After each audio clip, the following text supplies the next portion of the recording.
pásọ̀ bá pé ìyàwó àwọn ní bóyá bíi past 10 sí 11 láàrin mẹ́wàá alẹ́ sí 11 alẹ́. ẹ pẹ̀lẹ́ ẹ máa ṣe sùúrù náà ní tí ọ̀rọ̀ yẹ àfihànjú gbogbo ohun tí mo dẹ̀ la máa ṣe náà kẹjẹ́ ká tètè ṣe. pásítọ̀ ti wá ń pète pèrò láti bẹ̀rẹ̀ sí ní bá ìyàwó wọn ẹni tí ò sọ̀pọ̀tì náà ẹni tí mo rí lórí péjì tí wọ́n ti ń tako ń tà ń ṣe lórí ọ̀rọ̀ Olú Alọ tẹ́ni yóò dẹ̀ mọ̀ pé mo mọ̀ a sì lè rírò ẹ̀yìn kọ̀ọ̀kan tí ẹ máa dọ́gbọ́n wá fi òkú ọ̀rọ̀ wí àlàyé ọ̀rọ̀ lẹ́nu wa wọ́n á sẹ́ndì mẹ́sẹ̀jì sí mi Awikoko ẹ kú iṣẹ́ takuntakun iṣẹ́ lálẹ́ ṣe o ẹ jọ ibo ni ẹ bá ọ̀rọ̀ Olú Alọ àti Ìyábọ̀ ìdènà torí pé kò yẹ kẹ́ ẹ fọwọ́ yẹpẹrẹ mọ́ ìjọ ibo lẹ bá ṣe dènà ṣe rí gbogbo orú ẹ̀yìn báyìí káṣẹ̀ sọ wípé tó bá di ọ̀la wípé Awikoko jáwọ́ lórí ọ̀rọ̀ yìí torí wípé wọ́n ní pé tí onírèéfín bá lóhun òfin ìgbámọ́ mo fi títóbi Elédùmarè ṣẹlẹ̀ rí tó ti fi sílẹ̀ gan kò lè parun torí wípé Elédùmarè ti fi ojú ìwé Rotimi Daniels Foundation for Peace and Equity ó ti fi hàn gbogbo àgbáyé ó ti fi hàn gbogbo ọmọ Nàìjíríà wípé àparò kan ò ga jù kan lọ àfi tó bá gun orí ebè àti wípé ńkọ́ èyí tó dùn mọ́ wa nújù ni wípé Elédùmarè ti fi hàn wá wípé òun ò gbé ẹnì kankan sípò wípé kó hùwà bàjẹ́ káwọn èèyàn wá sọ́npa ẹ̀ kó wá di wípé wọ́n máa dúnkokò mọ́rú ẹni bẹ́ẹ̀ yẹn wípé Ọlọ́run àwọn máa pa pé òun ò kì sí nídìí irú bàjẹ́ bẹ́ẹ̀ ní tó bá fi lè mú kí àwọn tí wọ́n ti ẹ̀kọ́ sínú Bíbélì gan tó jẹ́ àwọn wòlíì jàǹkànjàǹkàn tán ọkọ̀ ṣé bá wọn wí á tó bọ̀ sí àwọn kan tó jẹ́ ọmọ Nàìjíríà tí ìtì ẹ̀ṣẹ̀ ọmọ ojú ọmọ Ísírẹ́lì rárá. ó ṣẹlẹ̀ o ẹ̀yin èèyàn ṣẹ́yìn tún ti gbọ́ ohun tí Awikoko tún sọ lórí pásítọ̀ kan tó jẹ́ pé gbogbo òròǹgbà tiẹ̀ ni pé kó ṣàdárín tọkọtaya kó dàrú pẹ̀lú èròǹgbà wípé òun fẹ́ báyàwó yẹn sùn àṣírí ti tú o bẹ́ẹ̀ ni afẹ́fẹ́ ti fẹ́ àti wárí fòrò adìyẹ báyìí ẹ dákun dábọ̀ ẹ súnmọ́ bí ẹ bá àwọn nǹkan fìdílé tàbí kẹ bá ń fi kalẹ̀ sí kẹ farabalẹ̀ wá gbọ́ gbogbo kúlẹ̀kúlẹ̀ ọ̀rọ̀ ọ̀hún bó ti ṣe jẹ́ gan pàtó pásítọ̀ wo gan ni wọ́n ń sọ̀rọ̀ ń pa ẹ̀ àti pé ìdílé wo ni àwọn ìdílé tí pásítọ̀ yìí tó ti dàrú tó sì ti bẹ̀rẹ̀ sí ní fẹ́ ìyàwó ọmọ ìjọ ẹ jẹ́ ń gbé yín débẹ̀ ẹ má yí kó ń bẹ Àdàbà tẹlifíṣàn náà lẹ́wà. bí wàá di wípé wọn ò ní lè bá wọn wí nítorí ìdí èyí ńkọ́ kó jẹ́ yẹn láti ẹ̀ ti kọ́kọ́ achieve tó ti hàn sí gbogbo ayé wípé àṣewọ́lẹ̀ yín bàbá yín pa látijọ́ ẹ̀ wípé téèyàn bá sọ̀rọ̀ ìwà burúkú àti àwọn tí error teachings yín àwọn useless teachings yín láàárọ̀ tó bá fi máa dalẹ̀ wọn á gbèrú ẹni bẹ́ẹ̀ sí ni ṣé bí n tẹ́ ẹ̀ sọ látọ̀dún ìnìyẹn ṣùgbọ́n Awikoko ti fi hàn wípé irọ́ tó tó láyé yóò sí gbogbo ẹ̀yin amọ̀kùn ṣèkà yìí tẹ́ wá ń wá lẹ́yìn tẹ́ máa ń fẹ́ fi òkú ọ̀rọ̀ gba àlàyé lẹ́nu wa ó kù yóò kọ́ náà. now gbogbo wa la rí n tó ń ṣẹlẹ̀ lágbàáyé káàkiri bóyá ogun láàrin ìlú kan sí kan ni bí míì ní ibì kan ni tá a bá worú àwọn olóṣèlú wa tá a bá worú àwọn tó wà láwùjọ wa ẹ rí wípé àfi tá a bá fẹ́ parọ́ tanra wa tá a ṣe tán láti sọjú abẹ́ǹkó la máa wò pé politicians báyìí ṣe ń ṣe nǹkan báyìí politicians báyìí ó ṣe ń ṣe nǹkan báyìí. wọ́n ní pé amúkùn ẹrù ẹwọ́ ó lókè lẹ́wọ̀ ẹ̀wọ̀ ìsàlẹ̀ gbogbo wàhálà tó ń ṣẹlẹ̀ lọ́lọ́kùn òjọ̀kan pé bóyá ẹ jẹ́ ká ti àǹsìn pé àwọn olóṣèlú wa gan wọ́n ń gbàbọ̀dè fún wa nípa nǹkan tí àwọn tó wà lókè òkun ń ṣe fún wa ní Nàìjíríà wípé kí ilé má bàa tòrò torí wípé tí Nàìjíríà bá tòrò léni ẹ wòye Nigerians tó jẹ́ medical doctors ẹ wòye Nigerians tó jẹ́ very good midwives tó jẹ́ good nurses tó jẹ́ microbiologists tó jẹ́ pathologists tó jẹ́ agricultural scientists káàkiri lọ́lọ́kùn òjọ̀kan engineers tí wọ́n wà káàkiri àgbáyé gbogbo àgbáyé mọ̀ wípé tí Nàìjíríà for example tí Nàìjíríà bá ní security tí safety wà gbogbo àwọn ọmọ Nàìjíríà more than 80% àwọn tó wà lẹ́yìn odi wọ́n á padà sílé nítorí ìdí èyí kan irú àwọn politicians tó jẹ́ pé bóyá wọ́n ń gbàbọ̀dé fún wa wípé kí lè má bàa ṣẹ́tù débi wípé a máa láǹ padà bọ̀ wá síbi ìsinmi torí àwọn ìlú tá a wà yìí ó kàn tutù ní kì í ṣe bí ìsinmi wa nítorí ìdí èyí kan gbogbo ẹ̀yin ọmọ Nàìjíríà tẹ́ bá ṣì wà lẹ́yìn odi tẹ́ ń fi wípé ẹ ti débi tẹ́nìkan ò dé rí tó jẹ́ wípé bóyá bí bùgà or oppression ló bá dé látọ̀dọ̀ yín ẹ̀ sún ọjọ́ ìbànújẹ́ yín síwájú yẹn lọ kọ́lẹ̀ àwa tá a dẹ̀ ń jà náà wípé kí lè da káwọn ọmọ wa mọ̀ bá di ọmọ ọlọ́mọ tán k'Ẹlẹ́dùmarè mọ̀ sọ fún wa gẹ́gẹ́ bó èrò ọkàn wa ṣe rí ta fi ń ṣe tá à ń ṣe nítorí ìdí èyí nǹkan àwọn politicians tá à ń sọ yìí ìdílé kan tàbọ̀ mìíràn náà ti jáde kí ni bàbá àtìyá tó bírú àwọn politicians báyìí ọ̀nà wo náà gbà tọ́ wọn tó fi di wípé wọ́n wá di olóṣèlú tán ó wá di wípé ara òrọ̀ ọkùn ara òrọ̀ adìẹ irú ẹ̀kọ́ wo ni àwọn òbí yìí kọ́ irú àwọn politicians báyìí tó fi wá di wípé gbogbo ẹ̀ di iṣu atayanyan báyìí mo share àwọn fídíòsì irú Daddy Bọ́lá Ìgè àti irú àwọn bíi bàbá Jákàndé àti oríṣiríṣi àwọn èèyàn láwùjọ tó ti ṣe tá a dẹ̀ rí àpẹẹrẹ ṣebílẹ̀ kan náà ti jáde owó ti wá bàjẹ́ débi wípé tí olóṣèlú bá ṣe tó ń gba bílíọ̀nsì ní allocations tí olóṣèlú yẹn bá wá ṣe bọ́ wọ́ta bóyá 1 million 2 million ládùúgbò ó ti wá di wípé àwọn ọmọ Nàìjíríà gbúdọ̀ mọ kan sára sí i ìjọ wo lẹ lọ gba owó lẹ́nu ATM rí kẹ́ mọ kan sára sí ATM wípé ó fún yín ní owó yín kò yẹ kó rí bẹ́ẹ̀ nítorí ìdí èyí ńkọ́ tá a bá wò lọ tá a wò bọ̀ nípa irú ẹ̀gbọ́n mi kan tó ń jẹ́ Gòkè Bájọwà mo ti sọ̀rọ̀ nípa brọ́dà mi yìí rí ẹni tó jẹ́ àbúrò Gòkè Bájọwà tó ń jẹ́ Tóyìn Bájọwà ọ̀rẹ́ mi dáadáa ni ó wà lára àwọn kan tá a ní láyé ìgbà tá a wà ní UI tá a lè sọ wípé ọjọ́ ọ̀la tó dára wà fún orílẹ̀-èdè Nàìjíríà tá a bá rírú àwọn Tóyìn Bájọwà yìí ìdí ẹ̀ ni wípé ó wà lára àwọn obìnrin tá a lè tọ́ka sí torí gbogbo ìgbà táwa wọ UI ìwọ̀kuwọ̀ wọ̀ ó pọ̀ gan mo ti wà ní 300 level or 200 or 300 level kí wọ́n tó stop ẹ̀ wípé anybody tó bá ti wọṣọ rádaràda wá sí school area ẹ ní ẹ̀tọ́ láti yá mọ́ wọn lára wọ́n dẹ̀ ṣùgbọ́n kó tó di gbogbo ìgbà tí wọ́n gbé òfin sílẹ̀ Tóyìn Bájọwà jẹ́ kan lára àwọn tàbí sọ pé ọmọ yìí ti léèrè jáde wọ́n kọ́ ó dẹ̀gbẹ̀kọ́ nítorí ìdí èyí ńkọ́ nígbà tí brother Gòkè Bájọwà ṣe téèpù ìwọ kọ́ ló dá mi tó jáde lọ́dún náà lọ́hùn ọ̀pọ̀ nù yín ló máa rántí mo wà lára àwọn tó ṣe agbátẹrù à ń ta téèpù yìí tí mo bá Tóyìn Bájọwà ta kò yẹ yín nítorí ìdí èyí kọ́ àwọn comment Gòkè Bájọwà lórí pósù mi pé Rótìmí lórí ọ̀rọ̀ tó ń lọ lọ́wọ́ yìí instead tó fi ń sọ wípé religion ṣe tákù ìjọba mo wá ń bèèrè lẹ́nìí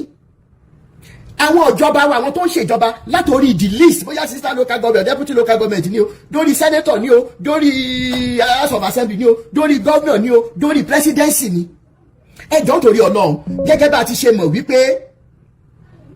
kò sẹ́ni tó jábọ́ látọ̀run gẹ́gẹ́ bá a ṣe mọ̀ pé Nàìjíríà jẹ́ orílẹ̀-èdè tó jẹ́ wípé aláìkí ẹ̀sìn gan kò dẹ̀ sí ẹnì kankan tó máa wà nírú ìjọba bóyá péréte ló máa ní pé òun ò ṣe ẹ̀sìn kankan pé òun ò tiẹ̀ gbà pé Ọlọ́run wà ṣùgbọ́n more than 90% àwọn tó wà níjọba tí wọ́n bá jẹ́ onígbàgbọ́ tá à ń rí wọn ní chọ́ọ̀chì káàmpù káàkiri wọ́n máa wà ní mọ́ṣáláṣí kan tàbí òmíràn tí ó bá jẹ́ bẹ́ẹ̀ à ń rí wọn lọ́dọ̀ àwọn oníṣẹ̀ṣe torí wípé kì í ṣohun ìtìjú mọ́ wípé èèyàn ń ṣẹ̀ṣẹ̀ṣe ìgbà tí Christianity àti Islam dé ni wọ́n bu ẹnu àtẹ́ lu ìṣẹ̀ṣe táwọn náà dẹ̀ kórí wọlé tó bá jẹ́ torí dídẹnu àtẹ́ lu ìṣẹ̀ṣe yìí ló ń fìyà jẹ wá lórílẹ̀‐èdè Nàìjíríà lẹ́nu débi wípé àwọn gan wà wípé ó da ọmọ tó ní bàbá òun ò là ìyá òun òwò ẹnu ẹ̀ lòun náà wà yẹn tó bá wá jẹ́ pé òun ló ń fìyà jẹ wá lẹ́nìí ṣé ó tó bẹ́ẹ̀ àbí kò tó bẹ́ẹ̀ ṣá ṣùgbọ́n adúpẹ́ lẹ́nìí wípé àwọn náà ti ń lè sọ̀rọ̀ síta ń sìn ṣùgbọ́n ó kù níbọn rò àwọn politicians tá à ń sọ yìí àwọn náà ń lọ sílé àwọn tó ń dáfá ìbéèrè mi lálákọ̀ọ́kọ́ ni wípé kí ni ìwàásù tí oríṣiríṣi pásítọ̀ tàbí olùdásílẹ̀ ìjọ ìwàásù wo lẹ́ ń wà tí irú olóṣèlú bẹ́ẹ̀ bá jókòó sáwùjọ yín irú ìwàásù wo ni ẹ̀yin àfà káàkiri irú ìwàásù wo lẹ́ ń sọ fáwọn olóṣèlú wa irú ọ̀pẹ̀lẹ̀ fáwọn lẹ́ ń jàmọ́lẹ̀ irú odù fáwọn lẹ́ ń kọ sétí gbogbo àwọn olóṣèlú wa mo ń béèrè lẹ́ni ni nítorí ìdí èyí ńkọ́ tí ò bá jẹ́ wípé láti inú ẹbí wa ni àwọn olóṣèlú wa ti ń jáde tàbí gbogbo àwọn tó di ipò mú káàkiri á jẹ́ wípé láti ìjọ kan nínú kìrìsìtẹ́nì tàbí agbó kan nínú mùsùlùmí tàbí nínú ilé kan tí wọ́n ti ń ṣe ìṣẹ̀ṣe ó láìkìlì kò jẹ́ pé mi ní sọ̀rọ̀ jù lẹ́nu ẹ jẹ́ kí n gbé wa wọlé Family Matters ní ètò tá a fẹ́ dáwọ́lé lónìí káwọ́ ọ̀nà tá a lè gbà fi ran ara wa lọ́wọ́. Is there anything left to save? Can we still help our children? Can we help the societies at large? ẹ jẹ́ bá mi mute tí n bá ti ń gbé yín wọlé ètò tèmi lágbára náà kí ni mò ń sọ lọ níbi ọ̀sẹ̀ mélòó kan sẹ́yìn dáàdì wa kan pè mí mo dẹ̀ wà lẹ́nu iṣẹ́ níjọ́ náà lọ wọ́n ti ẹ̀ ń gbọ́ ariwo mo ní àpé torí mo wà níbi iṣẹ́ ni àwọn ní ṣé kí ẹ pa àwọn ń gba táìmù ní àmọ́ wà ní break a lè sọ̀rọ̀ wọ́n kọ́kọ́ kí àdúrà mọ́lẹ̀ débi tó lápẹ̀rẹ̀ mo ní tí n bá má convert àdúrà yìí sí owó màmá sọ fún supervisor mi pé mo fẹ́ resign kẹ̀ torí àdúrà yẹn pọ̀ láti inú ọkàn wọn ló ti wá Afọlákẹ́jẹ́ bá mi mute ẹ jọ. now nígbà tí wọ́n kọ́kọ́ ṣe àdúrà yẹn tán ìjọ náà kò tí ì gbúdọ̀ tó ọ̀sẹ̀ mẹ́ta mo rántí wípé mo bá sista Olúbùnmi 122 sọ̀rọ̀ ńjọ́ náà lọ́hùn the same day ni mo bá bàbá Ẹgbẹ́tò yìí kù sọ̀rọ̀ sista Olúbùnmi máa rántí tí mo bá wọn sọ ńjọ́ náà lọ́hùn wípé ó wù mí ká tún gbégbèsè lórí ọ̀rọ̀ communities ta fẹ́ base lé lórí family. Inú mi rò pé wọ́n wà ní comment section wọ́n rántí in tí mo bá wọn sọ jọ́nà lọ́n tí bá gbé wọn sókè wọn á sọ fún wa torí onírọ́lù máa ń lẹ́lẹ́rìí òun wà lọ́rùn. Now in tí mo bá wọn sọ ni wípé ẹjọ́ a fẹ́ design bíi kí náà ń pè a fẹ́ design banner ROTIMI Daniels Foundation for Peace and Equity bla bla bla bla family whatever oriented kíní ta fẹ́ ṣe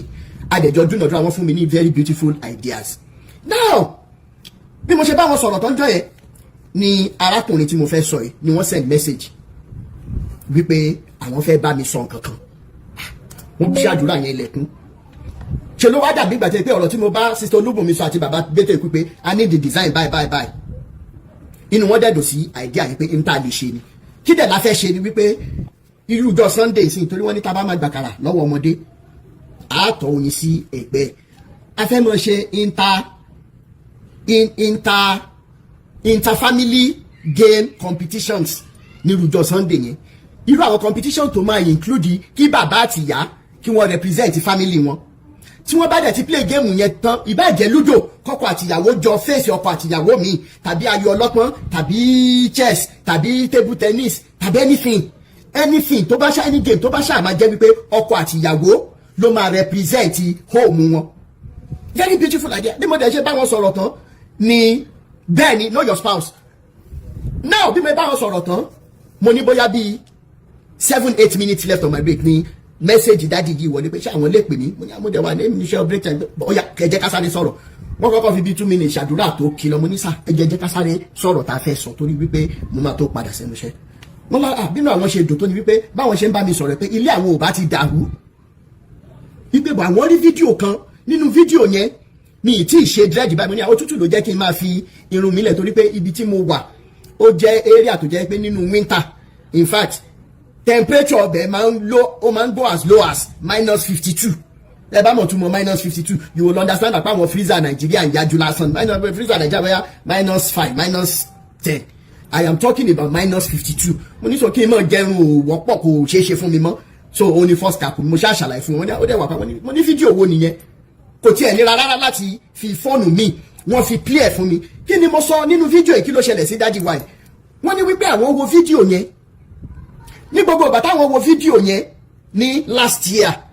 distance ti wà láàrin àwọn àtìyàwó àwọn àfi táwọn bá dẹ̀ fẹ́ parọ́ ni àwọn máa sọ wípé distance tó wà láàrin àtìyàwó àwọn pé kò máa affect àwọn ọmọ as a matter of fact ọmọ wọn kan ti wọ university àwọn méjì tó kù wà ní secondary school wọ́n ní ó ní táwọn ọmọ ìgbọ́njú bá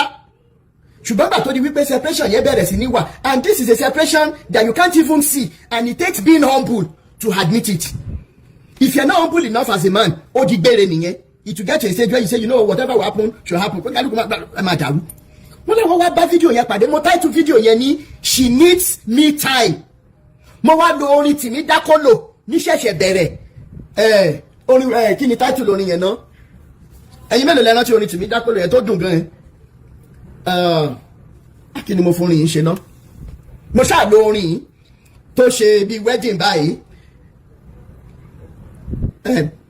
Ìyàwó mi olólùfẹ́ mi ọ̀rọ̀ mi alárùn mi I will love you forever. ṣé ẹ ti rántí orin yẹn? Kí dẹ̀ ni bàbá ìsọ wọ́n nígbà táwọn rí fídíò yẹn àwọn kọ́kọ́ sọ wípé wọ́n ní láti jẹ́ wípé òrìṣà kan ni bọ̀bọ̀ ROTIMI.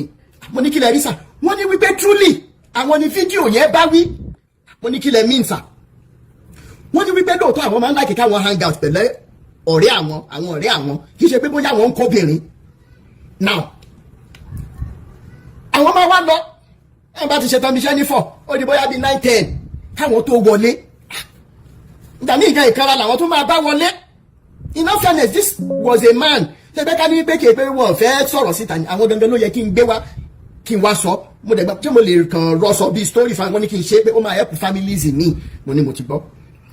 wọ́n ní nínú fídíò yẹn mò ń sọ wípé kì í ṣe gbogbo ọkùnrin tó ń wọlé late night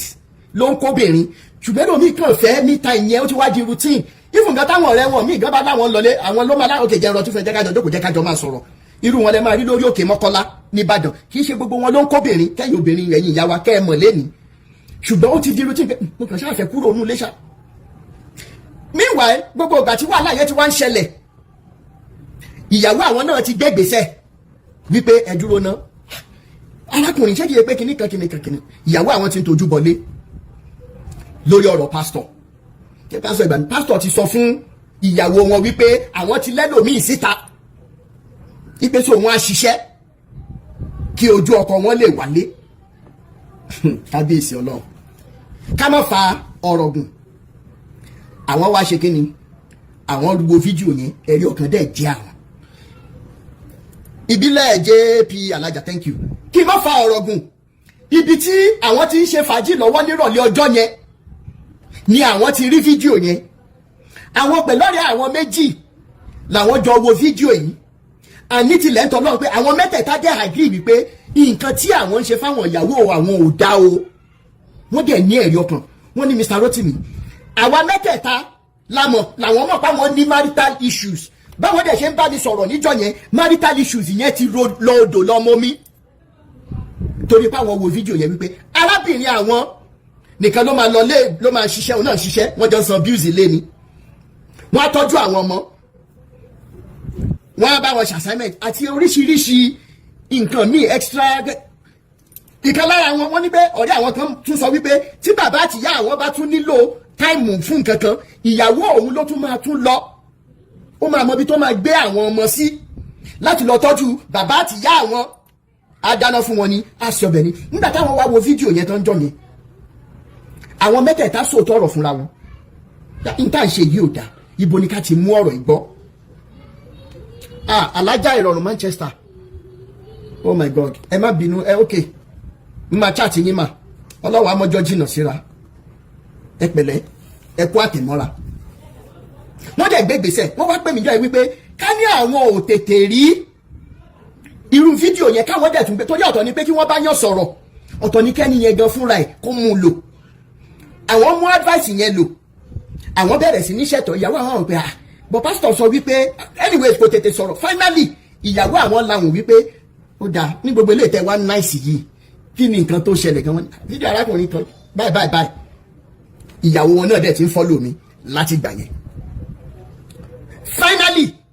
wọ́n jọ bẹ̀rẹ̀ sí ní sọ̀rọ̀, and this is where the importance of communications comes in. Wọ́n láwọn wá sọ̀rọ̀ ọjọ́ kan níyàwó wa tẹ́ pẹ́rẹ́pẹ́rẹ́ ọ̀rọ̀ ní gbogbo tí pastor sọ fún, as a matter of fact pastor ti ń pè ìyàwó wọn ní ungodly hours. Wọ́n nítorí pé ìyàwó àwọn ó rẹwà, àwọn ò kàn mọ́ jì ní. It takes a man of true values, core values, to admit this. Àwọn wá ṣe bí ọgbọ́n, ó yá tó bá tún ti pè é gbé kó kábọ̀n tó truly pé 4-5 days after pastor bá pé ìyàwó àwọn ní bóyá bíi past 10 sí 11 láàrin 10 alẹ́ sí 11 alẹ́. Ẹ pẹ̀lẹ́ ẹ máa ṣe sùúrù náà ní tí ọ̀rọ̀ yìí àfihànjú, gbogbo ohun tí mo dẹ̀ la máa ṣe náà kẹjẹ́ ká tètè ṣe. Pásítọ̀ ti wá ń pète pèrò láti bẹ̀rẹ̀ sí ní bá ìyàwó wọn sùn. Àwọn wá rò pé táwọn bá tiẹ̀ lọ bá pásítọ̀ ẹ̀gàn fàlà pé ìyàwó tó ní mo fẹ́ síta yẹn o gbúdọ̀ mú jáde. Ọlọ́run ẹ̀ tó sọ fún ẹ yẹn wàá wọ́ ọlọ́run ẹ̀ yẹn wá jọ máa lọ sí police station. Àwọn tó wá rò wípé dúró náà bógiri gan ò bá lanu aláǹgbá ò lè wọ bẹ́ẹ̀. Èmi ni kí n ṣe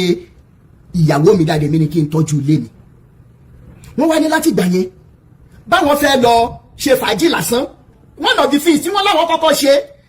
advice tí mo give nínú fídíò ẹ̀fẹ́ yìí tẹ́ ẹ̀ bá rí fídíò yẹn ó sì wà lórí profile mi, she needs me time as well. Wọ́n láwọn kọ́kọ́ gba hòtẹ́ẹ̀lì ọjọ́ méjì. Ìwọ ìyá lámọrin jọ̀ọ́ nítorí Ọlọ́run tíkẹ́ẹ̀tì hòtẹ́ẹ̀lì yìí rè nítòsí, jọ̀ọ́ nítorí Ọlọ́run lọ sinmi, jẹ́ kẹ́mi àtàwọn ọmọ yìí jẹ́ ká jọ bára wa fà á. Ó strange sáwọn ọmọ náà ní tí dáàdì ti ṣe tipẹ́, ṣùgbọ́n Ọlọ́run bá wọn ṣe, àwọn lọ rí padà. Ìyàwó àwọn dẹ̀ lọ after ọjọ́ méjì, after 2 nights tíyàwó lò ní hotel. Mr. Rotimi, I started singing the best of my wife that I have never seen. Àwọn àtàwọn ọ̀rẹ́ àwọn táwọn ẹ̀jọ̀ máa ń rán gidi nígbà tí èpè bóyá obìnrin làwọn ń kó náà tẹ̀lé, ṣebí káwọn tọ̀jọ́ débi wípé láàrin family mẹ́tẹ̀ẹ̀ta gan wọ́n ní IITA wọ́n máa ń gba orí fíìmù, wọ́n lè jọ ṣe picnic, which is a very beautiful thing. We are talking about family matters today. Nígbà tí mo gbọ́ ilé mo rò pé kò sí bá a ṣe lè sọ lọ sọ́bọ̀ tó jẹ́ wípé a ní padà sórí ọ̀rọ̀ families yìí, even if at the end of the day bóyá ọ̀rọ̀ tí mi ì mọ̀ bóyá kí n lo voice note ìyá mi kan, mi ì mọ̀ bóyá kí n lò bọ́ máa bá wọn sọ̀rọ̀ ń sìn tí n bá ṣe ń gbé wa wọlé lẹ́ẹ̀kan sí alájà ìrọ̀rùn Manchester ẹ kú àtẹ̀mọ́ra ẹ kú ara fẹ́ra kù Elédùmarè àmọ́jọ́ jìnnà síra kò ní í ṣe ní àkúfà ẹ pẹ̀lẹ́. Family matters ibo ni ká ti bẹ̀rẹ̀, ibo ni ọ̀rọ̀ family wa dé, torí tí hope bá máa wà lọ́jọ́ ọ̀la ẹ jẹ́ ká kọ́kọ́ gbà wípé àwa tá a wà ní generation àwa òbí ní generation yìí a níṣẹ́ láti ṣe o, ìyẹn tá a bá tètè realize ẹ̀, torí wọ́n ní wípé òkèèrè báyìí ni olójú jíjì ló ti ń mú ẹkún sùn. ẹ jẹ́ mọ́ gbé wa wọlé ní kọ̀ọ̀kan ẹ jẹ́ mọ́ gbé wa wọlé ní kọ̀ọ̀kan. ẹ jọ̀ọ́ gbogbo ẹ̀yin tí Elédùmarè fún ní ọgbọ́n ìmọ̀ àti òye lórí ọ̀rọ̀ marriage, bóyá marriage ti dàrú tẹ́lẹ̀ ní o, ọ̀nà tẹ́ gbé gbà, kí ni impact ẹ̀ lórí àwọn ọmọ, torí pé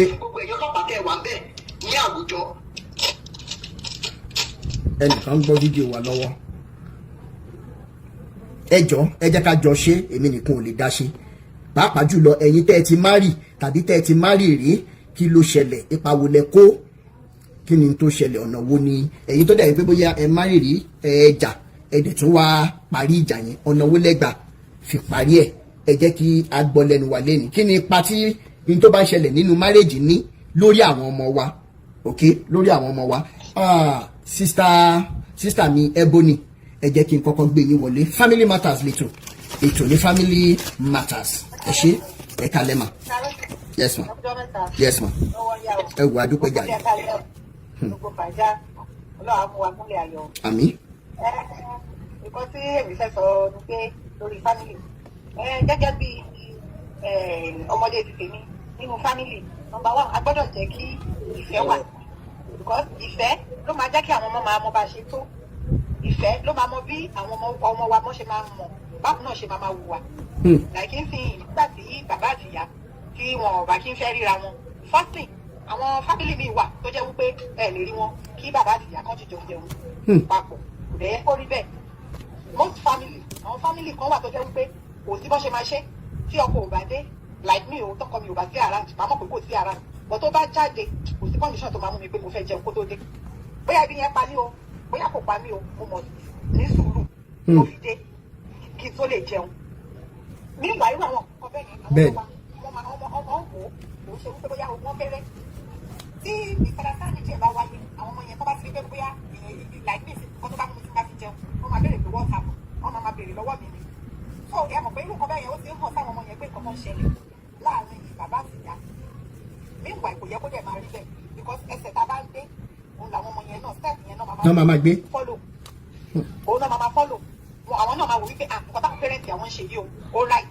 torí táwọn náà tó bá dé irú position bẹ́ẹ̀ òun ni irú step bẹ́ẹ̀ yẹn àwọn náà. For example kankan ṣẹlẹ̀ lọ́jọ́ kan mo ṣe chicken tó ọkọ mi débẹ̀, meanwhile bẹ́ẹ̀ mi ṣe ẹ̀dìyẹ ẹ̀ tán nígbà mo wá parọ́ torí mo mọ̀ wípé ó máa ń láì pé tó bá ti wà láti ẹ fún mi ní kí mo mọ̀ fún ní gítáàdì yẹn tó wà nínú ẹ̀dìyẹ yẹn. So wọ́n béèrè lọ́wọ́ mi pé gítáàdì yẹn dà mo wá ń jókòó wọ́n ní èmi ti jẹ́ olówó ní kí ni reason tí mo ṣe máa jẹ́, kí ni reason òun ni olórí ilé òní òní ráì láti jẹ́. So àwọn ọmọ yẹn wá rẹ́ẹ̀nì wípé wọ́n ti mọ̀ pé mi ò jẹ́, wọ́n sọ fún pé ok ó yá mi ò jẹ́ o, ló wá ní òun ti rí wípé mi ò, àwọn wá rẹ́ẹ̀nì àwọn ọmọ yẹn náà mọ̀ pé mi ò já, wọn sọ pé dáàdì don't worry kíní kan mo wá ń wò wọ́n. Later wá gbà wá lọ fún àwọn ọmọ yẹn pé if you are married ask your wife that where is the gizzard, don't allow your wife to eat the gizzard. Àwọn ọmọ yẹn wá ní ṣé mo everybody ṣàṣeré, everybody rẹ́rìn inú everybody dùn, ṣé mo irú nǹkan bẹ́ẹ̀ yẹn ó ń ṣò pé ìfẹ́ wà, àti pé kí àwọn ọmọ yẹn náà báwọn náà bá wà ní àyè ara wọn àwọn náà máa mọ̀ pé at least dídájọ́ àwọn àti mọ́bí àwọn bó ṣe ń ṣe. And the same thing ní environment téèyàn bá ń gbé, àdúgbò téèyàn bá ń gbé, èèyàn gbọ́dọ̀ fìfẹ́ hàn. So ní inú community gan àbí ní estate yẹn wọ́n máa mọ̀ wípé at least aláwọ̀ kan nínú estate táwà nílé tó jẹ́ pé wọn ò lè ẹ́fà, wọn ò lè fi nǹkan tó kéré jù nínú nǹkan wọn kán fi sílẹ̀ fún estate tí ẹgbà mo fi kíní mo fi sílẹ̀. And àdàrà àwọn kan tó dẹ̀jẹ̀ wípé ṣé àpapọ̀ irú nǹkan yẹn torí kò mọ̀ wọn lára láti ilé,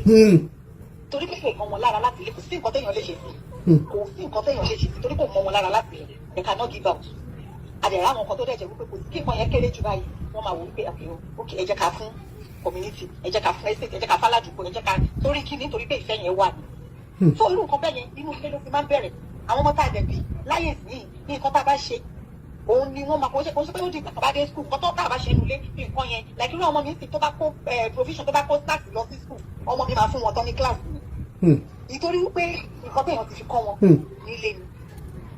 so ká jẹ́ kí àwọn òbí number one nìyẹn ká jẹ́ kí ìfẹ́ wà tí ìfẹ́ bá ti wà tá ti ń ṣe wípé okay o àfáìsì weekend àwọn ọkọ mi àtàwọn ọmọ family mi a máa jáde a lè lọ pool a lè play ludo a lè ṣeré lọ ṣẹ́tìmọ̀ tá a bá lọ láàrin oṣù kan ọmọ yẹn máa bèèrè ni pé what happen when are we going out nítorí pé nǹkan tí èèyàn ti jẹ́ kó mọ́ wọn lára ni that is to say táwọn yẹn náà bá dàgbà tó bá dá àyè wọn nǹkan yẹn náà máa continue láti máa ṣe ibi tó bá dẹ̀ ti ń ṣiṣẹ́ nǹkan yẹn náà máa continue láti máa ṣe ọlọ́run á ran gbogbo family lọ́wọ́ ọlọ́run á jẹ́ ká ṣe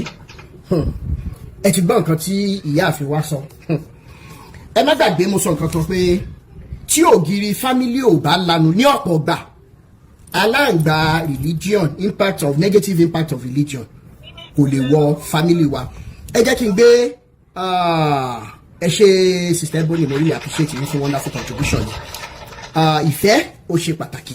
nínú ẹbí ọ̀nà tí a ṣe ń gbà fi ìfẹ́ hàn mo mọ̀ pé ó yàtọ̀ gédégbé bí ẹni báyìí ṣe mọ̀ pé òun ṣe lè fi ìfẹ́ hàn ó yàtọ̀ sí bí èmi ṣe lè fíìl pé mo lè fìfẹ́ hàn ṣùgbọ́n ju gbogbo ẹ̀ lọ ká fi ìfẹ́ hàn síra wa brother Dan ṣe wà ń bẹ̀ sà. ẹ káalẹ́ bàbá mi. ẹ̀dẹ̀kùn ètò. yes sir. ṣe rí family ó wà very very important and essential because ní family ọ̀dọ́ mi pọ́psí mi àti mọ́psí mi ò ever rí wọn rí kán ní misunderstanding. then ó wá dijọ́ kan wá pé pọ́psí mi pé ṣé kì í ṣera yín ni pé mi ò rí kẹ́ ní ìyàwó láàrin wọn wá ní pé àwọn máa ń ṣera wọn ṣùgbọ́n àwọn máa ń yọjú ẹ̀ láàrin ara wọn most especially tó bá ti gbó àwọn á pé ìyá mi pé nǹkan tó ṣe báyìí ó dùn mí fọ́n ṣe bẹ́ẹ̀ mọ́ pé àwọn méjì máa apologize fún ara wọn so kìíní yẹn ó wà very very important mo learn from them because èmi àti fiancé mi àjọ ń gbé ní ibi tí mo wà báyìí so òun náà ẹ̀ mọ̀ obìnrin ò lè má ṣiṣẹ́ obìnrin so gbogbo kìíní yẹn later èmi náà pè máa bá a sọ pé nǹkan tó ṣe má ṣe bẹ́ẹ̀ mọ́ àlè máa accept it ṣẹ̀rí family ó wà very very important most especially tí wọ́n bá ti fi foundation wọn lórí ìfẹ́ àti ìbáṣepọ̀ tó dánmọ́rán so mo really gain from them then secondly ètò yìí àwọn kan wọ́n máa wá sí life mi wọ́n á tún lọ síbò wọ́n á lọ máa sọ nǹkan mi ṣe rí hypocrite everywhere so irú ẹ̀ ò lè má ṣẹlẹ̀ so ẹ̀yin ni kẹ́ túbọ̀ gbára mọ́ nǹkan tẹ́ ń ṣe because ọlọ́run ló fi rán yín kì í ṣe nìyí tó bá jẹ́ ènìyàn ẹ ti máa backslide but ọlọ́run ló fi rán yín so ẹ kó ètò nǹkan tí yín láti sọ. thank you so much. tí a bá ti ṣẹra wa ìyá lágbájá n tó ṣe tó dùn mí rèé o mi mọ̀ pé mo ṣẹ̀yìn o dẹ̀ mọ́ bínú bàbá alágbájá nǹkan tẹ́ ẹ ṣe tó dùn mí rèé lọ́pọ̀lọpọ̀ gbà ó máa ń dẹ́kun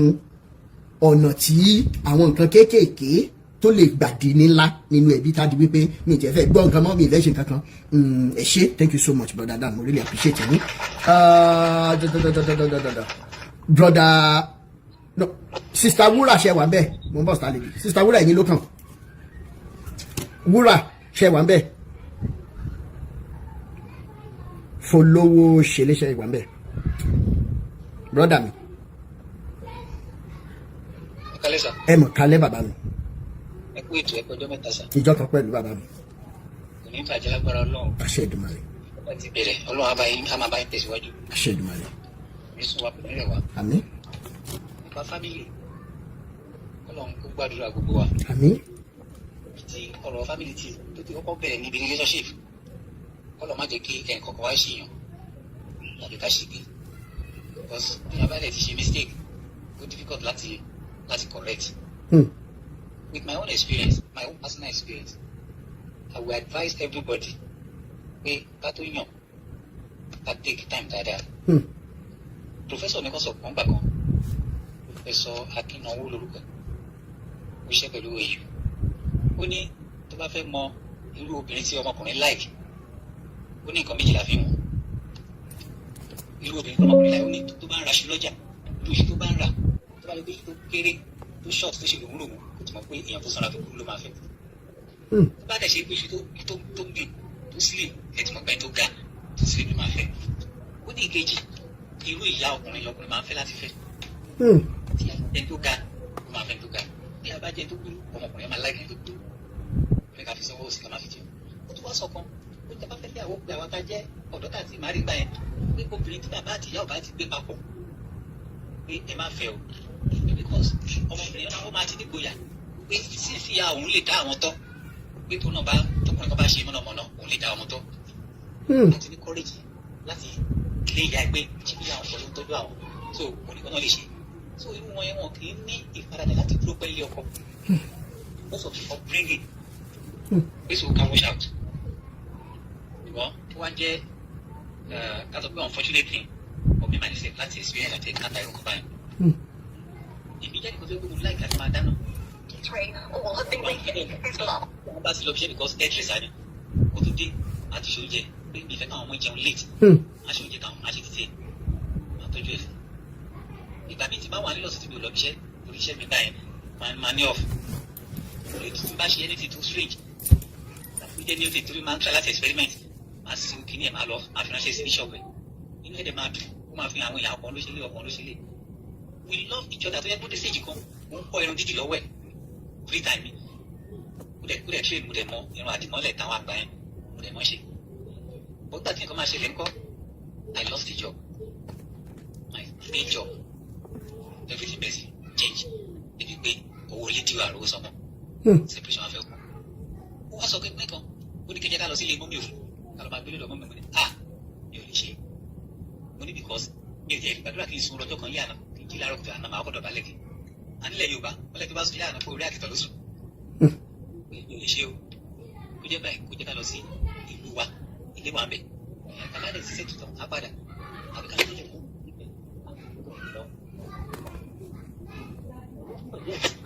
hello okay wá bí wá ìkan náà àwọn tàbí tó gbérí family friend wá gbé lọ́dọ̀ wọn to cut the long story short sir the pain of this distance nípa tí a fi lọ bá ọ̀rẹ́ àtijọ́ ẹ̀ lọ́dún tó lọ school tó ti pé ọdún bẹ̀rẹ̀ sí fẹ́ra wọn gbogbo ìfẹ́ tàbí níyàn síra wa tó wọ́n sáwọn ọmọ ló ti diminish so my advice for family to grow we need to trust each other lack of trust. Àgbọ̀yìn dáadáa ohun yẹn lọ ṣẹ́ ń lo APC ni. náà mi ò lo APC ẹ kí n sọ̀rọ̀ sókè. mo ní nǹkan tó kọ̀ sí kíní yẹn jù ní lack of trust. so nínú relationship àgbéyàwó a gbọ́dọ̀ trust ara wa. because àbá trust ara wa kò sí ìgbà yẹn ni àwọn aráàlú lè wọlé sí ẹnìkan lára kó sọ̀rọ̀ fún kó lè gbàgbọ́.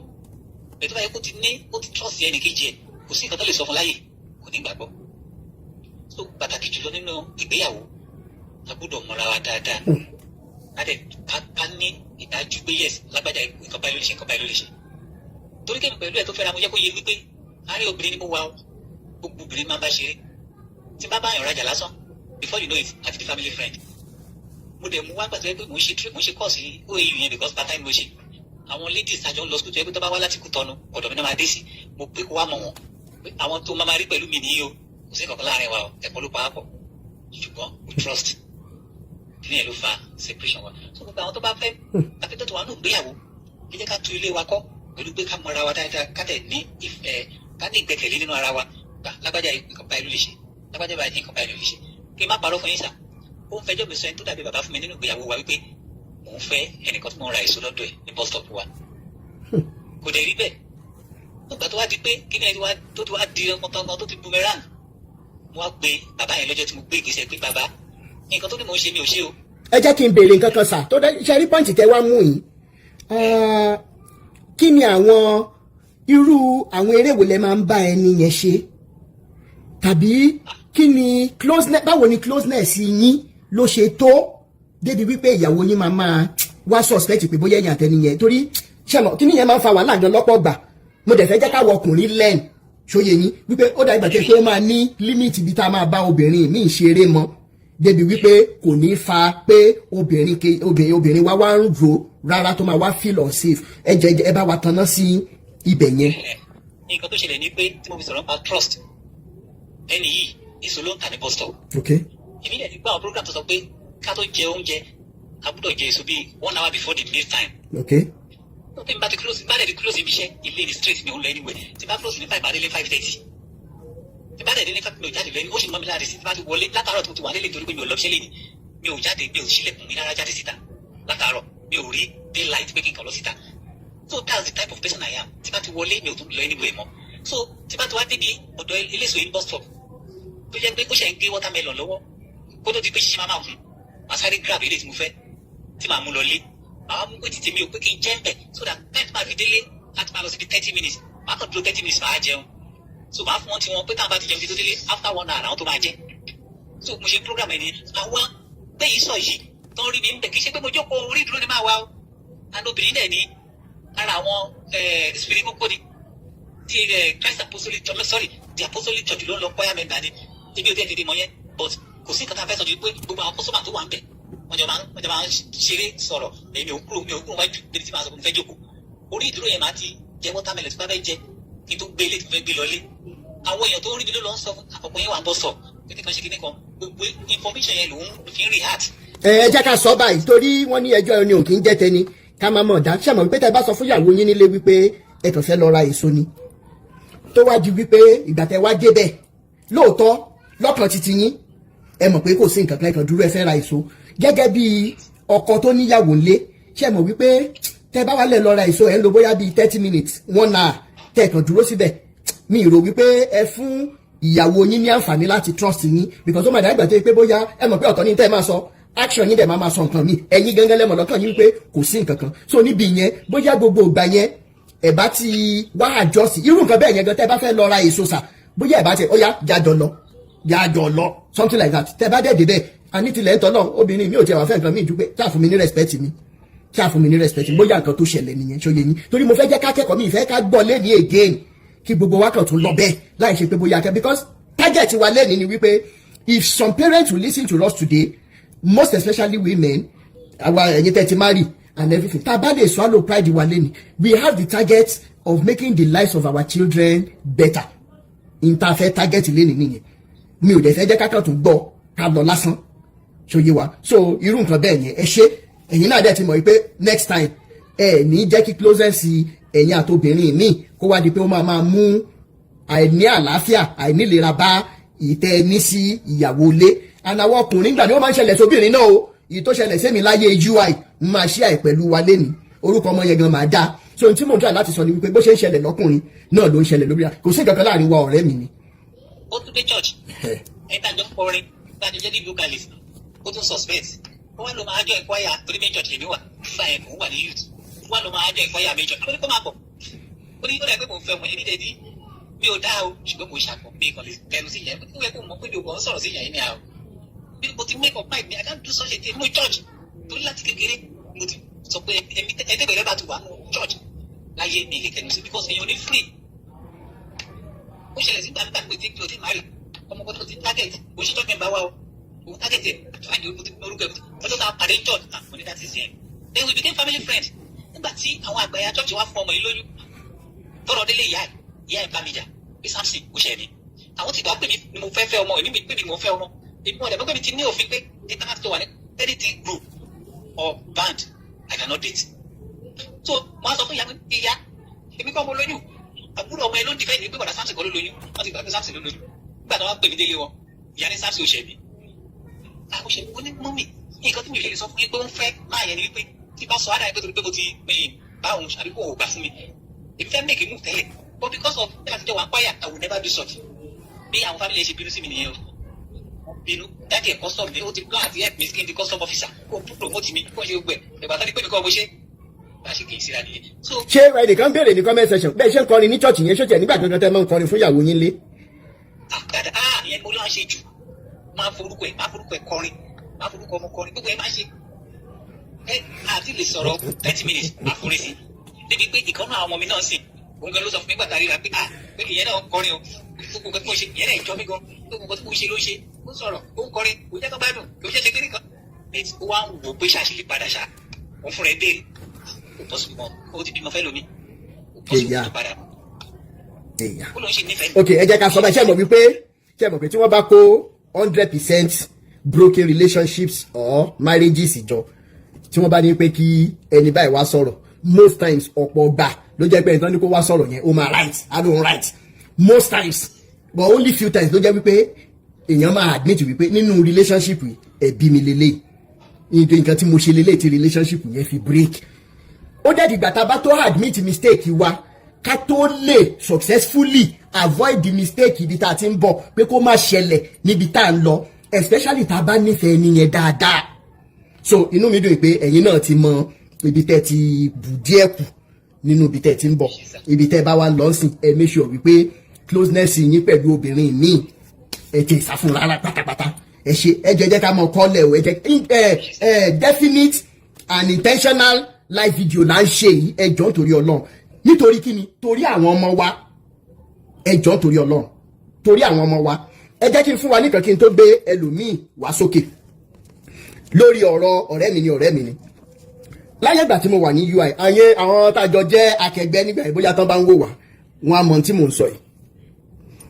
ọ̀rẹ́ mi kan Adéọlá Ọ̀dẹ́dínà Theophilus brother mi cousin náà máa ń pè wá ROTIMI kí lórí ní ara ọmọ yìí tó ládùúrà àwọn obìnrin tó yẹ káàkiri kan kìnìún òní mo fẹ́ ìjọ tí mo dẹ̀ máa rí ọmọ yìí wọ́n ń ṣe rìazá lọ́wọ́ ní GS office ní UI bẹ́ẹ̀ yẹn lẹ́gbẹ̀ẹ́ theatre art mo bá dẹ̀ fojú gan mo dẹ̀ pé ẹlẹ́wọ̀n ọmọ tó rí rùmùrùmù yìí mo dẹ̀ láìkẹ́ bó ló ń gbé awo hall ni kí ni room number ẹ o sọ mo ní màá dẹ̀ wá kí ẹ gate ọ̀rọ̀ wọn bá ọ̀rọ̀ tájọ sọ́njọ́ ẹ̀ ló sọ fún mi pé bẹ́ẹ̀ di òun ìjọba ìbámu ni màá wá kí ẹ àṣẹ gẹ́gẹ́ bí ọmọ 100 level tó ń jẹ́ orientation tó fún mi tí wọ́n láwọn stay light yìí odò ọmọ gbọ́mọgbìn ni wọ́n bá ṣe tán pẹ̀lú ẹ kìnnìkan wrong room number ló fún mi èmi lọ síwájú UI mo lọ ra kéèkì nínú kòsíkòsí àtúnra kéèkì mo dẹ̀ gbé wọ awo pẹ̀lú ọ̀rẹ́ mi àwa dé yàrá ibi tó júwe adẹ̀kanlẹ̀kùn àwọn yẹn náà wá ń ṣe patí kan lọ́wọ́ ẹjọ́ ẹni báyìí ni mo béèrè kò sẹ́ni tó jẹ́ bẹ́ẹ̀ nílùú àwa mẹ́rin la wà ní yàrá àwa náà dẹ̀ la ń ṣe patí pẹ̀lú àwọn nígbà tó ti fún mi ní wrong number ṣé we are welcome come in now làbádẹ́ bára wa sọ̀rọ̀ la ṣeré ajẹ kéèkì ní ìtì ẹ̀ríro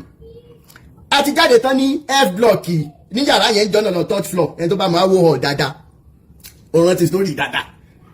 mo dẹ̀ àwa ń lọ tí wa pé ká tún padà sí zcall ká tún lọ máa jayé wa bọ̀ ó ń dùn mí lọ́kàn pé mo dẹ̀ wish láti mọ ọmọ ẹ̀ wẹ́rẹ́ jẹ́ làbádẹ́ pàdé ọmọ ẹ̀ ROTIMI Daniel sir you came I promised you I will come why did you give me wrong room number tọ́ ó ti di whatever 300 level lèmi wà nígbà yẹn òun wà 100 level history ní faculty of art ẹ̀yin títí àwò mo kí yín o greatest white nọ́dúnọ́dún èmi àtọmọ ìbẹ̀rẹ̀ ọ̀rọ̀ wa RCF lòun lọ RCF lọ́la òun bá mi ní peacemaker drama group dáadáa ta ni o mọ̀ ẹ́ kìnnìkan tọ́ ó ti ibi tá a fẹ́ gbé obì sí obì tí òun bẹ́ẹ̀. Now along the course of the relationship I stand to tell us today pé bẹ́ẹ̀ni àtọmọ bí a ṣe date tó or bí relationship yẹn ṣe tó àbára wa sùn tó ló sọ fún mi pé virgin lòun èmi dẹ́ gbọ̀ngbà yẹn kí ẹ pé bóyá wọn ti já mi lójú proud to that and she was my second girlfriend. Now a ṣe ọ̀rọ̀ pé okay kó má bàbá relationship project you know there is a way you love a lady ṣe pé you would gbogbo tó bá ti fẹ́ wà máa bá fẹ́ nọ́dún tí bá ti wá fẹ́ wá sí faculty and gbogbo ìgbà tá à ń sọ yìí o lówó lọ́wọ́ olóò ní idea yẹn máa kú mẹ́nu ni à ń manage ńgbà yẹn ni pé ká ṣàṣetán ní school owó oúnjẹ owó faculty kìnnìkan so gbogbo ìgbà yẹn ń bá wọ lemon shirt sórí purple trouser bí àwọn SU yín ok skill náà ló bá dé o ò lè bad mouth mi lè join bad guy torí mo fẹ́ lówó láti raṣọ èmi náà dẹ̀ lélẹ̀ ọ̀rọ̀ burúkú wà lẹ́nu kó tó bad mouth mi gèmí gan ti bẹ́ẹ̀ wá size ẹ̀ so gbogbo ìgbà yẹn the girl no dey appreciate say ìyí tí mo ní ni mò ń wọ̀ ọ̀rẹ́ mi Adéọlá Ọ̀dẹ́dínà ó wà lára àwọn UI tó lọ represent Nàìjíríà ní South Africa lọ́dún kan lọ́ọ̀lọ́hún lórí cricket àwọn tó bá mọ UI dáadáa in the early 2000 Olúmídé Akíntòkun ṣẹ̀yẹ gbogbo àwọn greatest UIs àmọ́ra wa dáadáa especially àwa ti zik àti awo hall now mo fẹ́ mú nǹkan kan jáde tí bá ti ní mo fẹ́ wá ọmọ ìwá sí faculty she would object pé irọ́ pé kí n má wá òun máa bí sí òun máa ṣe ó wá ní àwọn classmate ẹ̀ tí wọ́n jọ máa ń rìn ìkànnì wọn jẹ́ bí tọ́mì wá ni wọ́n á sọ di tọ́mì ìyẹn máa ń wọṣọ dáadáa pẹ̀lú àwọn ọ̀rẹ́ rẹ̀ àwọn ló máa ń fẹ́ bá rìn ní school area she was never proud of working with me inside UI gbogbo kìíní ẹ̀ ti wá hàn sí mi and meanwhile mi ti ẹ̀rọ kó tètè sọ yẹ́ẹ̀sì gan a sì ń ṣe ọ̀rọ̀ pé mo ṣáà nífẹ̀ẹ́ mo dẹ̀ gbọ́dọ̀ fi hàn pé mo nífẹ̀ẹ́ kí ni mo fẹ́ fàyọ ni wípé ní time tọ́mọ ẹ̀ máa sọ yẹ́ẹ̀sì sí èmi ti wà ní 500 level òun ti wà ní 300 level mo wà ní reading library awo hall tó wà ní D block yẹn mò ń lo fóònù bed tí MTN ṣe ń gbà yẹn tó ní silver colour báyìí ẹ máa ṣí báyìí ẹ máa dé báyìí ó ní ojú funfun báyìí tó bá rántí fóònù yẹn àpínkẹ́ ní sọ́ọ̀lẹ̀ mọ́mọ́ yìí ó ní dẹ̀ni mo fi save orúkọ ẹ̀ bí mo ṣe mẹ́sẹ̀jì wọlé mo ṣe the question being asked over and over again comes in the affirmative. Blue eye Ṣọlá pé thank you bọ́mọ̀ adéọjọ́ yẹn lọ́mọ ẹ sọ yes mo kọ́kọ́ ṣe èrè lọ sí yàrá àwọn ọ̀rẹ́ mi tó ti bá mi ẹni tó bá mọ movement mi ní yọ ìgbà yẹn àwọn tájọ wà ní group Tọ́pẹ́ Àyìndé Ronke Williams àwọn ti general family Bàrúwá lẹ́kọ̀ọ́ ni àwọn méjèèjì gbéra wọ́n dìdí lọ́ọ́ bá mi bẹ́fọ́ Rótìmí nífẹ̀ẹ́ Rótìmí ò rí tẹ́ni kankan lórí ìgbà tó bá sọ yes ó bu shit wọn ni these were the things tí mo ṣe for this girl to just say yes kí ni mo wá fẹ́ mú jáde ni wípé nígbà tó ọmọ ẹ̀ máa sọ yes yet she was not even too proud of me pé òun fẹ́ bá bọ̀bọ̀ ẹni tó rọ́ ní nǹkan lórí if I were to be dressing very well even if I was a nuisance she didn't care mo kàn fẹ́ forúkọ bò láṣìírí nítorí oníkálukú ti mú and I'm not saying this out of pé bóyá n tó ṣẹlẹ̀ láàrin wa níbi tá à ń gẹ́ngbà yẹn lẹ́yìn ìgbà tẹ́mi ṣetán níyọ̀ ẹ̀ tó ń wà ní final year àjọ lórí òkè balẹ̀ lóṣogbo fún project yẹn ni during my service year ọmọ ìwá sọ́dọ̀ wa ìyá mi máa rántí dáadáa a wà níbi kí bedroom and toilet mo ń bá fọ bra àti pant and this is a true life story àti ìbára wa sun mi ìmọ̀ bá bẹ̀rẹ̀ ṣe gbogbo I am still that nice guy mo ń fọ bra àti pant ẹ̀njọ́ yẹn mọ̀ sí ni wọ́n ń bọ̀ láti sitting room wọ́n ń bọ̀ ní side ibi tàmí àti ẹ̀wà láì ṣe washing machine now ìfẹ́ ṣí èrè gan I am telling you ó wá sáré gba bẹ́sìn yẹn lọ́wọ́ mi mọ̀mísí mi dẹ̀ ti rí nígbà tí mọ̀mísí mi débẹ̀ wọ́n wá wò ìyá àbàdàn fúnra wọn àwọn náà láìka àpòròkó báyìí wọ́n ní kí ló dé tó ń gbà lọ́wọ́ ẹ̀ ìyín ò jẹ́ tuntun tẹ́ bá fẹ́ ra yín lọ́la ṣé èmi ni kí n máa bẹ̀ fọ́ ọ́dìsì ẹ̀ ó náà iṣẹ́ ẹ̀ ni bí dájú ẹ̀ náà ṣe máa ń bá èmi náà ṣiṣẹ́ ilé when they were younger nìyẹn my mom said this to this lady I am telling you before God and man wọ́n ní so wọ́n ní obìnrin fún ọkùnrin lẹ́fọ̀ọ́ jẹ tani ìbá tún fún lẹ́fọ̀ọ́ jẹ ṣẹ́gbẹ́ ní kó fún lẹ́fọ̀ọ́ jẹ àbí àbúrò ẹ ṣáà ṣera yín lóṣooṣù ọwọ́ kẹ́ ẹ finú ara yín kẹ́ ẹ mọ́ fi nǹkan kan pamọ́ fúnra yín that was my mom's advice pátá àti bèrè kọ́yàn mo bá dẹ̀ jókòó àbáṣà àníwá gbogbo bá ń ṣe tabájọ́ ń ṣe papọ̀ ó máa ń láwọn story míì tí ò tí ì sọ fún mi rí tó sọ fún mi you know and these are the things that should be coming with relationship especially to trust yẹn bá dé tó débi tó yẹ kó dé the rise and fall of the story ni wípé bẹ́ẹ̀ mi ṣe nífẹ̀ẹ́ lápá kan débi wípé nígbà tí mo lọ sẹ́fíìsì gan àwọn obìnrin tó ṣe sí ni mi èrí tí wọ́n rò mo fọlá ọmọ yìí ó mo nífẹ̀ẹ́ dáadáa now gbogbo ìgbà tá à ń sọ yìí one she had problem with the closeness I had with my very good friends kò sọ fún mi pé òun ní problem yẹn she never said it until after my service year ló ṣe sọ fún mi tí brother Folówó ṣe lè sọ́nsìn pé how can you be dating me and the closeness with your friends with your female friends will be rubbed over my face over mo ní ó kàn wá tàmọ́ má tàmọ́ ìwọ tó yẹ pé mo mọ̀ pé torí pé mi ì láṣọ ó rò pé mi ní sense of dressing mo ní sense of dressing ǹjẹ́ èlèmi náà sóòtọ́ rọ̀ ó wá ní pé òótọ́ ni ná pé tòun ò dẹ̀ mọ̀ pé bóyá tóun bá raṣọ fún mi bóyá màá gbà á kíní kan kíní ní ìṣe ní ìgbà tó bá dẹ̀dọ̀lá tó bá fi bú mi èmi náà bú ẹ padà ní àjọ búra wa ni and I think that was the time she now went home in Lagos she came back to Ibadan she came back with 2 very lovely shirts tí mo fi máa ń ṣàkọ ládùúgbò gbà yẹn now the closeness we have with other females when we are in a relationship we should be able to define it very well either even as a man or as a woman then number 2 communications ó ṣe pàtàkì gan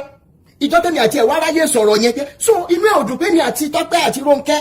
àti Wúrà àti gbogbo àwọn tájọ́ you don't like it you should have said it kí ẹgbẹ́ bóyá máa dá wọn nù gbà yẹn bọ́ mi ní máa rọ́ọ̀bù ẹ̀ sójú ẹ bóyá àwọn eré tá a máa ń ṣe tẹ́mi náà kàkún Rónkẹ́ lákèrè padà ẹni tó bá mọ àwọn tí mò ń sọ yìí we became family members oh yes but a lè ṣeré pa a lè àṣọ ń bí ọmọ ẹ̀ nínú but I learnt from that ìgbà tí relationship yẹn dẹ̀ dópin which I will not say the reason why the relationship dópin oníkálukú kan láì fọwọ́ kan rí so ibikíbi tí girlfriend mi yẹn bá wà báyìí inú mi nù pé gbogbo tó bá sọ nípa mi ní perfect mo sì mọ̀ pé dáadáa ló máa sọ and àwọn mistake tí mo mọ̀ tí mo ṣe ń gbà yẹn tó sọ fún mi mo ti mú yẹn dání now gẹ́gẹ́ bí ọkùnrin tàbí obìnrin ẹ jọ̀ọ́ nítorí Ọlọ́run ẹ jẹ́ ká take lesson ilé ìwọ tó bá ti ń ṣẹlẹ̀ sí lọ́wọ́lọ́wọ́ ó break up wo ǹjọ́ tó máa break up okay mi ni mo break up ó dẹ̀ ní tó ṣẹlẹ̀ gbogbo ìgbà tó sọ pé virgin kì í ṣe virgin nígbà tẹ́mi náà dẹ̀ kí nọ́ọ̀sù bọ́nú táǹkì rí ńkọ́ báwo mo ṣe fẹ́ mọ̀ òun náà ló pápá sọ fún mi bẹ́ẹ̀ni débi wípé ó ní one of the days tó lọ sọ́dọ̀ ex ẹ̀ nígbà tẹ́mi àtàwọn ọ̀rẹ́ mi máa dé látẹ̀kọ̀ mi ì rí nínú school ẹ̀ ló ibo ló wa kíní kan kò ṣáà gbé kọ́ sẹ́ndì oríṣiríṣi mẹ́sẹ̀gì nígbà tó máa dé sáwó hall lálẹ́ ọjọ́ yẹn fúnra ẹnu ara ẹ̀ ló sọ fún mi pé nígbà tí mo ní mo máa dé ní 4 tí 4:30 dẹ̀ ti lù tí mi ì dé òun dẹ̀ gba ọ̀dọ̀ rí ọlọ́mọ ní ọ̀dọ̀ rẹ̀ wo ló lọ nìbàdàn ó lọ́dọ̀ ex òun ni kí lẹ ṣe ń bẹ̀ mo fẹ́ mọ̀ àwọn òbára wọn sùn ó kàn smooth òun ni ó ṣe kíní orí tèmi náà tí ò ní fi yà jẹ mí náà ló jẹ́ kó tó